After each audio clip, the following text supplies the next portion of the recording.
Is it racist to criticise the Palestinians as the world's most tiresome crybabies with a bogus cause and a plight that's entirely self-inflicted? I bet it is. I wouldn't be surprised if it was against the law in certain European countries, but I'm going to do it anyway because somebody has to.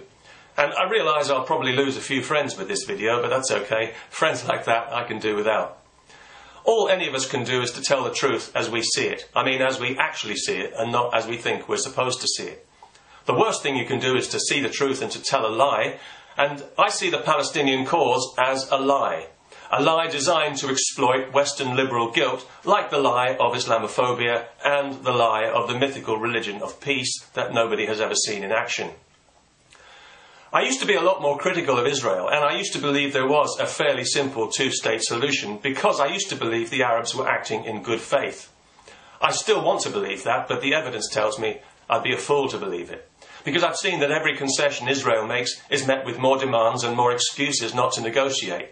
They could have had peace 10 times over if they wanted it, but they don't want peace, they want victory, and they won't be happy till Israel is wiped from the map. A member of Fatah's Central Committee said as much on television recently, but as he said, they keep that to themselves and tell the rest of the world a different story. And as part of that story, the bogus claim for Palestinian statehood is currently passing through the United Nations, and we're all waiting to see what plops out the other end. Not that it really matters, because despite what the Palestinian public relations industry, i.e. the Western media, might tell you, this is not about territory, and it certainly isn't about justice or human rights, because Arab societies don't know the meaning of those words. It's about Jew hatred, as mandated by the Quran and as preached in the mosques and taught to the children in Arab countries day in and day out, generation after poisoned generation. The Arabs don't hate Jews because of Israel, they hate Israel because of Jews. The situation in the West Bank and Gaza exists because 45 years ago, several Arab countries attacked Israel unprovoked with overwhelming odds because it was a Jewish state.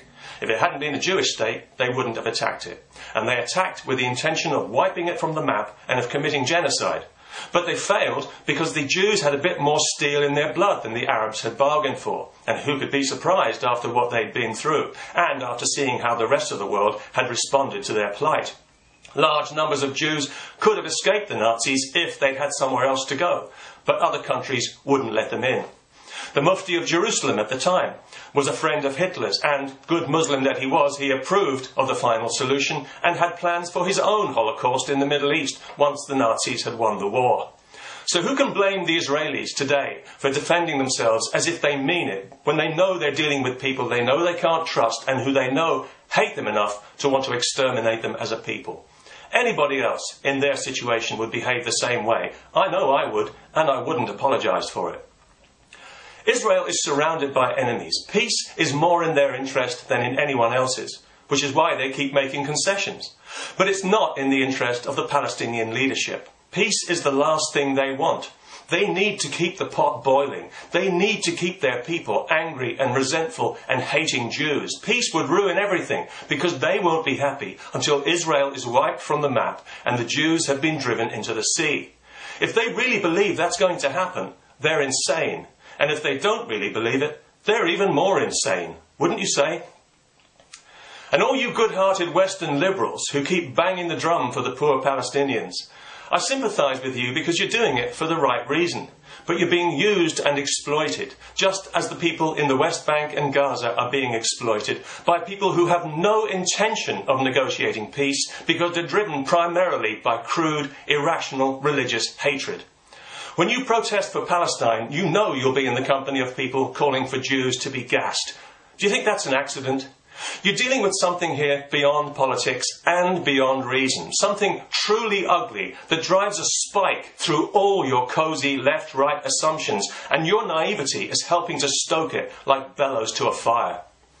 The world needs to stop pretending that Palestine is about justice and human rights and have the moral courage to call this thing what it is, to put a stop to this charade, this endless dance around a non-existent negotiating table.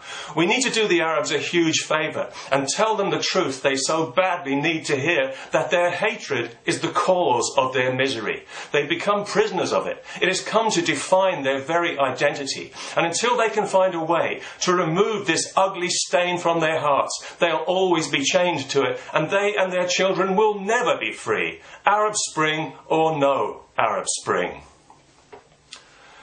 Peace. How many wasted generations of hate do you think it'll take?